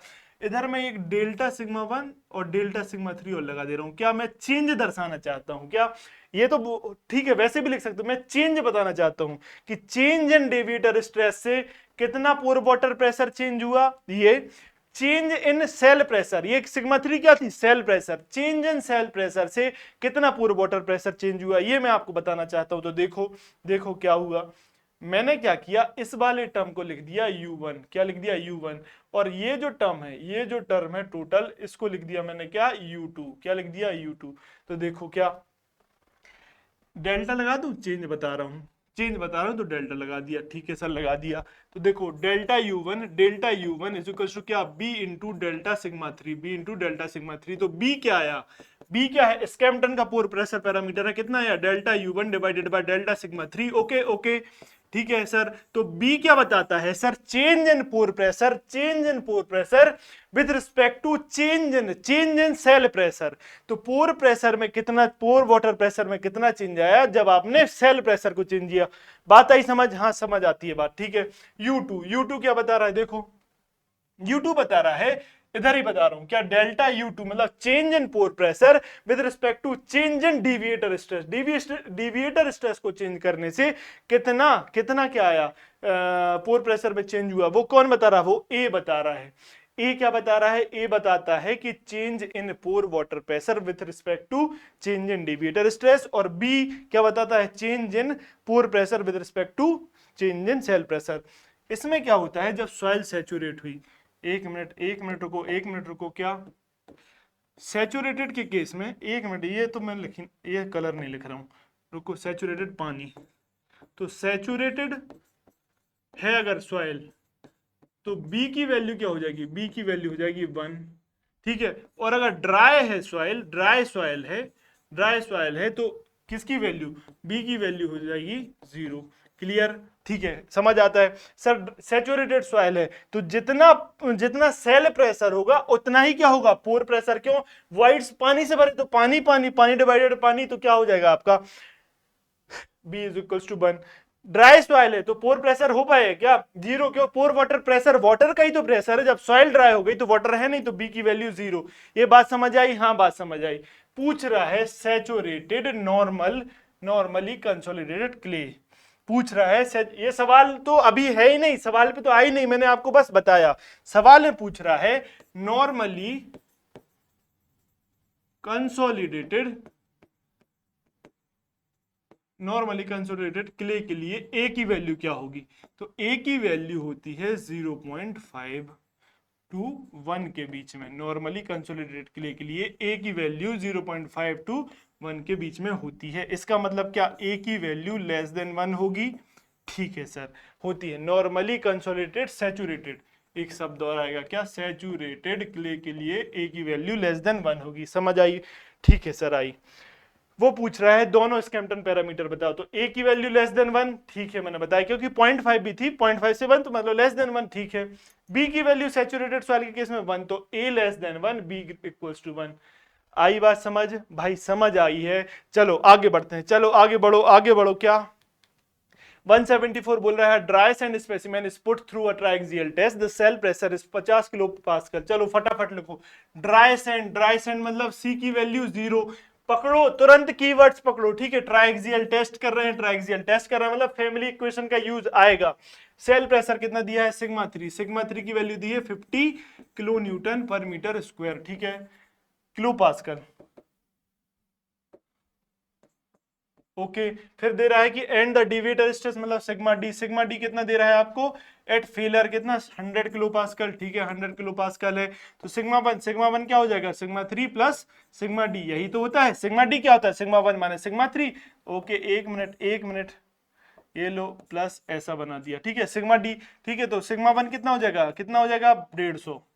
क्लियर बात, ठीक है सर, यहां तक बात समझ आ गई। The angle of internal friction पूछ रहा है द सैंड स्पेसिमेन का, ठीक है सर। आपने मुझे इतना रटा दिया है, इतना, उठ के बैठो भाई, उठ के बैठो, सर इतनी मेहनत कर रहे हैं, बार बार एक फॉर्मूला लिख रहे हैं, आप लेटे हो, चलो उठ के बैठो, कौन कॉपी पेन में लिखो, लिखो फिर से लिखो, क्या सिग्मा 1 बराबर सिग्मा 3 10 स्क्वायर 45 प्लस 5/2, ये फैमिली इक्वेशन फिर से लिख दी, plus 2c 10 45 2c 10 45 plus 5/2। Okay sir, ये तो याद था, आपने हमें सेंड के लिए बताया कि ये सी की वैल्यू 0 होगी। उस साइड लिखता हूं, इधर तो नीचे सॉल्यूशन करूंगा, ठीक है। आपने हमें सेंड के लिए बताया कि इसकी वैल्यू 0 होगी सी की, ठीक है। तो सिग्मा वन आपने निकाला 150, सिग्मा थ्री है 50, 10 स्क्वायर 45 प्लस 5/2, यही तो निकालना है, ठीक है। अब तो गणित का काम है सर, कैलसी है मेरे पास, ये आया 3, ये आया सेम 10 स्क्वायर 45 प्लस 5/2, इसको सॉल्व करो, पुट करो कैलसी में, पुट करोगे कैलसी में तो वैल्यू कितनी आएगी, 5 आ जाएगा आपका, कितना √3 मतलब 60 डिग्री, 45 में से इतना गया तो 15, 5 2 इधर आया तो 30 डिग्री, ये कितना आ गया 5 बराबर 30 डिग्री। कहाँ है, ऑप्शन नंबर बी करेक्ट, समझ आया, ठीक है, आगे बढ़ो, बहुत ईजी हो गया अब तो सर, बहुत ईजी हो गया। चलो, shear failure of soil takes place when, shear failure कब होगा, shear failure soil का कब होगा, when the angle of obliquity is maximum cohesion is reached in maximum। अब एक बात बताओ, टाउ इज इक्वल टू क्या होता है, c plus sigma N tan phi, ये होता है tau is equal to. Second statement पढ़ो कि the maximum cohesion is reached in cohesive soil, तो शियर स्ट्रेंथ तो बढ़ जाएगी जब सी की वैल्यू बढ़ेगी, तो ये तो बिल्कुल सरासर उल्टा स्टेटमेंट है, ठीक है। तीसरा क्या, phi reaches its maximum value in cohesion less soil, phi की वैल्यू बढ़ेगी तो टाउ की वैल्यू तो बढ़ जाएगी, तो ये भी तो उल्टा स्टेटमेंट है, तो ये भी गलत। Residual strength of the soil is exhausted, ये क्या होता है भाई, रेसिडुअल स्ट्रेंथ मतलब क्या, सॉइल की रेसिडुअल स्ट्रेंथ एग्जॉस्ट हो जाएगी तो क्या शियर फेलर हो जाएगा क्या, नहीं, ये भी बहुत गलत बात है। तो पहला ऑप्शन इज करेक्ट, क्या, angle of obliquity is maximum. अब ये जान लो ये क्या होता है, it is the angle between, सुनो अच्छे से सुनो, मैक्सिमम एंगल ऑफ ऑब्लिक्विटी क्या होता है, it is the angle between the normal stress and resultant stress at a point on a soil, किसी भी सॉइल के एक पॉइंट पे रिजल्टेंट स्ट्रेस से कितना नॉर्मल स्ट्रेस एंगल बना रहा है उसको हम क्या बोलते हैं, एंगल ऑफ ऑब्लिक्विटी। ये जितना ज्यादा मैक्सिमम होगा शियर फेलर का चांस ज्यादा होगा, मतलब क्या, उतना ज्यादा शियर स्ट्रेंथ के पास पहुंचती जाएगी। आई बात समझ, ठीक है, बात आई समझ सर। आगे बढ़ जाता हूं, ठीक है। देखो क्या, a triaxial test was conducted on a granular soil at failure sigma 1 upon sigma 2 तो कुछ पढ़ा नहीं है अभी, sigma 3 ही है, ठीक है, बराबर 4। the effective minor principal stress at failure was 100 kilo pascal, मतलब क्या, माइनर प्रिंसिपल स्ट्रेस मतलब सिग्मा 3 की वैल्यू दी है 100, ठीक है, सिग्मा 1 किलो पास्कल, यूनिट लिखते जाओ, सिग्मा 1 बाय सिग्मा 3 कितना दिया है 4, तो आपको सिग्मा 1 की वैल्यू कितनी आ गई, 400 किलो पास्कल आ गई, ठीक है सर, 400 किलो पास्कल आ गई, क्लियर, इतनी बात भी आ गई समझ। बोला the value of approximate phi की बात बताओ, कौन सी सॉइल है, क्या ग्रेनुलर सॉइल, ग्रेनुलर सॉइल मतलब कोहेजन लेस, तो सी की वैल्यू 0 पकड़ लिया सर हमने, ठीक है। And the principal stress difference at failure, principal stress difference मतलब डिविएटर स्ट्रेस क्या होता है, सिग्मा 1 माइनस सिग्मा 3, ठीक है। मैं उल्टा कर दे रहा हूं कि इजी हो जाए, ऑप्शन एलिमिनेट कर देंगे इधर अपन। 400 माइनस 100 बराबर कितना हो गया 300 किलो पास्कल, कितना हो गया 300 किलो पास्कल। दूसरे नंबर पे पूछा है, पहले तो फाई पूछा भाई, पहला फाई खोजेंगे, दूसरे नंबर पे खोजो क्या डिफरेंस ऑफ प्रिंसिपल स्ट्रेस कितना 300 कहाँ है, देखो 570 गलत, 400 गलत, 200 गलत, तो ये तो आंसर यहीं से मिल गया, ये आंसर यहीं से मिल गया। लेकिन अपन क्या है, अपन कभी ऐसे करते हैं क्या, भागते हैं नहीं, पूरा सवाल करते हैं। कैसे, देखो लगाओ फैमिली इक्वेशन, सिग्मा 1 बराबर सिग्मा 3, उठ के बैठो भाई, सर मेहनत कर रहे हैं, आप भी लिखो, लिखो क्या 45 प्लस 5/2 बोल के लिखो, याद रहेगा, बराबर plus 2c 2c 2c 2c 10 45 plus 5/2, clear, clear है सर। सी की वैल्यू ग्रेनुलर सॉइल 0, ठीक है। सिग्मा 1 कितना है 400, सिग्मा 3 नीचे आया कितना 100 is equals to 10 square 45 plus 5/2। इसको जब आप सॉल्व करोगे, इसको सॉल्व करोगे तो अप्रोक्सीमेटली वैल्यू आ जाएगी 37 डिग्री। ओके सर, आपने आंसर तो पहले बता दिया था, 5 भी निकाल के बता दिया, थैंक यू। चलिए आगे बढ़ो, आगे बढ़ो। चलो 177 कह रहा है, in the consolidated drain test on a saturated soil sample pore water pressure is 0 during, consolidated drain test करना है। बहुत बढ़िया, एक नया टेस्ट आ गया, सीडी टेस्ट, इसको क्या बोलते हैं, सीडी। यूयू पढ़ा था, यूयू क्या था, अनकंसोलिडेटेड अनड्रेन टेस्ट, उसका एक सवाल क्या बताया, वो क्विकेस्ट टेस्ट है, क्विक टेस्ट है, ठीक है। Consolidated drain test on a saturated soil sample, बहुत इंपॉर्टेंट शब्द, pore water pressure is 0 during consolidation stage only, shearing stage only, both consolidation and shearing stage, और loading stage। shearing stage को हम क्या बोल सकते हैं, ये है ट्राइएक्सियल, ट्राइएक्सियल टेस्ट के टाइम डिविएटर स्टेज, क्या डिविएटर स्ट्रेस जब लगा रहे हो आप, डिविएटर स्ट्रेस वाली स्टेज है ये, ठीक है। तो ये है शेयरिंग स्टेज। तो आप एक बात बताइए, कंसोलिडेशन मतलब क्या होता है, पोर वाटर का रिलीज होना। पोर वाटर रिलीज हो जाएगा तो पोर वाटर प्रेशर मतलब जनरेट हो पाएगा क्या, नहीं हो पाएगा। तो वही तो बोल रहा है, consolidated drain test saturated soil pore water pressure 0 कब होगा भाई, पहली स्टेज में भी होगा जब नेचुरल सॉइल पर कंसोलिडेशन हो रहा था, तब तो पानी निकल गया, तो इससे प्रेशर बन पाएगा क्या, नहीं, 0। ड्रेन्ड मतलब क्या, जब आपने ट्राइएक्सियल टेस्ट किया, शियरिंग टेस्ट किया, तब भी तो क्या, पानी आपने ड्रेन करा दिया, प्रेशर बना पाया क्या पानी, नहीं, क्योंकि वो तो निकल लिया। तो क्या हो गया आपका option number C is correct. Clear बात सर, समझ आया। आगे बढ़ो, आगे बढ़ो। क्या in a Mohr's diagram a point above Morse envelope indicate क्या बताता है, देखो मोर्स डायग्राम क्या, देखो मोर्स डायग्राम बना लो, तुरंत बना लो, जो बोल रहा है करते जाओ। क्या, ये लो, ये लो, ये लो, थोड़ा सा नीचे आएगा क्या, चलो अब नीचे ऊपर आप करते रहना।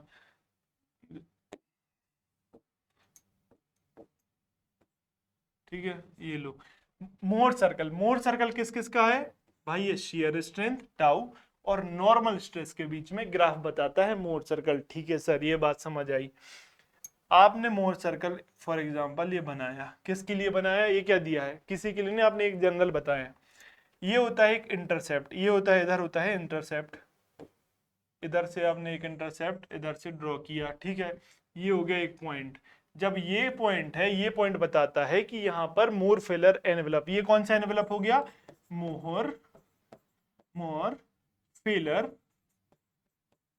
एनवेलप, ये क्या है, एनवेलप, ठीक है। ये इंटरसेप्ट क्या है, ये इंटरसेप्ट सी, जो कोहेजन था ना उसको दर्शाता है, ठीक है। अब सवाल कह रहा है कि एक पॉइंट है कहां पर, above Mohr's diagram a point above Morse envelope indicate क्या, ये बताता है इमेजिनरी कंडीशन। एक बात बताओ, इस जगह पे तो सॉइल क्या फेल हो रही, मतलब सॉइल की स्ट्रेसेस स्ट्रेंथ के बराबर हो गई, यहां पर मतलब मैक्सिमम स्ट्रेस पहुंच गई। वो बोल रहा है इसके ऊपर एक पॉइंट है, मतलब ये इससे भी ज्यादा कोई स्ट्रेस हो पाएगी क्या, इससे ज्यादा कोई स्ट्रेस हो ही नहीं पाएगी, यहीं तो आपकी मैक्सिमम स्ट्रेस पहुंच गई है। तो ये कोई कंडीशन कैसी है, ये कंडीशन क्या है, इमेजिनरी, ये फालतू की बात कर रहा है, तो imaginary condition, A option is correct. चलो ये भी बात समझ आती है सर, आगे बढ़ो। क्या? A direct shear test, the shear stress and normal stress on a dry sand sample at failure are इतना। तो देखो शियर स्ट्रेस, पहले शियर स्ट्रेस दिया है, लिख लो 0.6 kg पर सेंटीमीटर स्क्वायर, नॉर्मल स्ट्रेस दिया, फिर सिग्मा एन कितना हो जाएगा 1 kg पर centimetre square respectively. The angle of internal friction of sand will be phi, आपसे पूछ रहा है भाई, मैं मेहनत पहले कर लेता हूं ना, कर लिया ना, क्या लगा दो tau, tau is equal to क्या है इधर, कौन सा है आपको दिया है नॉर्मल स्ट्रेस, इधर मतलब ये किसके द्वारा है, मोर कूलम के द्वारा, सिग्मा एन बार होता है, इफेक्टिव स्ट्रेस लिखा होता है, तो किसने दिया टरजागी ने, तो इधर क्या फॉर्मूला लगेगा plus C sigma N tan phi. Phi तो आपसे पूछा है ना, फाई आपसे पूछा है, कौन सी सॉइल है, कौन सी सॉइल है, ड्राई सैंड। भाई ये तो कीवर्ड था, क्यों, यहीं से पता चल रहा है सी की वैल्यू 0, तो ये सी तो हो गया 0। Tau, tau shear stress 0.6, 0.6 is equal to 1 10 phi, 10 phi, phi की वैल्यू खोजो। चलो कैलसी चलाओ, कैलसी चलाओ, चलो उठो, उठ के बैठो भाई, उठ के बैठो, क्या टेन इनवर्स 0.6 कितना गया 30.96, मतलब 31 डिग्री हम बोल सकते हैं। ऑप्शन क्या है इसको, ये आया 30.96, तो option number B is correct. ठीक है सर, ये तो इजी हलवा है, अब तो ये उड़ाओ उड़ाओ। चलो आगे बढ़ो। Consider the following features of direct shear test. Direct shear से वाह, अभी तक हमने दो शियर टेस्ट, दो क्या देखो, सबसे पहले पढ़ा एक यूसीएस टर्म आया, सबसे पहले वैसे तो हम पढ़ते हैं ट्राइएक्सियल शियर टेस्ट, उसमें कौन से तीन टेस्ट, सीडी टेस्ट मतलब consolidation drain test, CU test consolidation undrain test, और फिर यूयू टेस्ट मतलब unconsolidation drain, sorry unconsolidation undrain test. तो क्या कौन कौन से पढ़ते हैं, सीडी, सीयू, यूयू, ये तीन टेस्ट पढ़ते हैं ट्राइएक्सियल में। यूडी टेस्ट कोई टेस्ट नहीं होता, यूडी टेस्ट तो कोई टेस्ट होता ही नहीं, ठीक है, आपको ये पता है, ये सवाल कई बार आया है, यूडी टेस्ट कोई टेस्ट नहीं होता, क्यों, अनकंसोलिडेटेड मतलब जब सॉइल की दुनिया भर की स्ट्रेसेस उसको नहीं पानी निकाल पाएंगी पोर वाटर से, पोर वाटर नहीं रिलीज कर पाएंगी, तो ड्रेन, ड्रेन मतलब वो तो आप कर रहे हो ट्राइएक्सियल में, उससे आप कर पाओ, निकाल पाओगे क्या उसका वाटर, नहीं नहीं निकाल पाओगे, तो यूडी टेस्ट तो होना ही नहीं, पॉसिबल नहीं। एक दूसरा टेस्ट पढ़ा हमने UCS unconfined compressive strength test, किसके लिए था, ये पढ़ा हमने सिर्फ क्ले के लिए। फिर पढ़ा वेन शियर टेस्ट, वो किसके लिए था, क्ले के लिए था। फिर अब आया direct shear test, direct shear test के बारे में आपको पूछ रहा है कि ये चीजें बताइए, ठीक है। तो डायरेक्ट शियर टेस्ट के डिसएडवांटेज फेमस है, हर एग्जाम में हर कहीं पूछता है, क्या देखो, पहले तो सवाल है 180 मतलब आखिरी, मेहनत करेंगे पूरी, चलो जागो जागो फुल एनर्जी से। क्या डायरेक्ट शियर टेस्ट में पहला अजम्पशन ये था, जो कि उसका डिसएडवांटेज भी है, कि यहां पर प्री डिटरमाइंड फेलर प्लेन है, हम पहले से एक हॉरिजॉन्टल प्लेन को अज्यूम कर लेते हैं कि इस प्लेन पर मैक्सिमम शियर स्ट्रेस आएगी, और उसको हम फेलर प्लेन मान लेते हैं। अब आप एक बात बताइए, कभी कभी आपका अजम्पशन गलत भी तो होगा, हाँ होगा, क्योंकि कभी कभी ऐसा भी होता है जो आपने उसको फेलर प्लेन माना है, डिटरमाइन प्री डिटरमाइन कर लिया है, वो वीकेस्ट प्लेन ही नहीं है, और कोई सा वीकेस्ट प्लेन है, तो यहां पर आपका अजम्पशन रॉन्ग हुआ, हाँ हुआ। डायरेक्ट शियर टेस्ट की दूसरा अजम्पशन क्या था, अजम्पशन क्या था, इसकी प्रॉपर्टी ये थी कि इसमें पोर वाटर प्रेशर मेजरमेंट का कोई भी इसने इंस्ट्रूमेंट ही नहीं लगाया है, कोई व्यवस्था ही नहीं करी इसने कि आप पोर वाटर प्रेशर मेजर कर पाओ। जब पोर वाटर प्रेशर मेजर ही नहीं कर पाओगे तो ड्रेनेज कंडीशन का क्या मतलब, इधर तो कोई ड्रेनेज कंडीशन की बात ही नहीं हुई, ठीक है सर, ये भी बात समझ आती है। तो देखो चौथा, और क्या बोल रहा है कि इसमें ये प्रेशर क्या प्रोग्रेसिव, कैसे, इसने बोला कि एज से फेलर स्टार्ट होगा और सेंटर तक जाएगा, क्या कोई भी सैंपल लिया उसके एज से फेलर स्टार्ट होगा और सेंटर तक जाएगा, मतलब फेलर उसने प्रोग्रेसिव बताया। तो पहला स्टेटमेंट पढ़ो, क्या लिखा है, पहला statement is failure takes place on the predetermined plane, ठीक है क्लियर है। इट इज क्विक टेस्ट, बहुत गलत बात, क्विक टेस्ट तो है ही नहीं ये। Drainage condition can not be changed, drainage condition आप चेंज नहीं कर सकते, सही बात है, क्यों, क्योंकि पोर प्रेशर मेजर करने की कोई इसने व्यवस्था ही नहीं करके रखी थी इस टेस्ट में। Failure of the sample is progressive, clear, तो 1 3 4 are correct, option number B is correct. यहां आपका ये सेशन होता है समाप्त। आशा करता हूं आपको ये सेशन मजा आया होगा, मैं मेहनत कर रहा हूं, आप भी उठकर बैठिए और सवाल करिए, सारे न्यूमेरिकल ईएससी के और गेट के लेवल के हैं, आपको पेन चलाना पड़ेगा, मेहनत करोगे तभी सिलेक्शन होगा, ठीक है। मिलते हैं नेक्स्ट सेशन में, ठीक है, तब तक के लिए गुड बाय। चलो रुको, गुड बाय, ठीक है, थैंक यू मतलब क्या, आपको इधर क्या करना है, लाइक, अगर सेशन पसंद आया कमेंट कर दो नीचे, जो भी डाउट हो पूछो पूछो, आपको मैं बताऊंगा, ठीक है, वहीं बता दूंगा। आपको टेलीग्राम पे क्या मिल जाएगी, इसकी पीडीएफ जो आपने सेशन किया है, ठीक है। मिलते हैं नेक्स्ट सेशन में, मिलेंगे। आपको क्या करना है, रिवाइज करना है। ये चैप्टर अभी बड़ा है, शेयर स्ट्रेंथ वाला चैप्टर बड़ा है, मैं वो लेके आऊंगा और क्वेश्चन, और इफेक्टिव स्ट्रेस इसके बाद लेके आऊंगा शायद। जो भी आपको रिवाइज करना है, क्या शॉर्ट नोट्स रखिए, रिवाइज करते रहिए। मिलते हैं नेक्स्ट सेशन में, तब तक के लिए टेक केयर, गुड।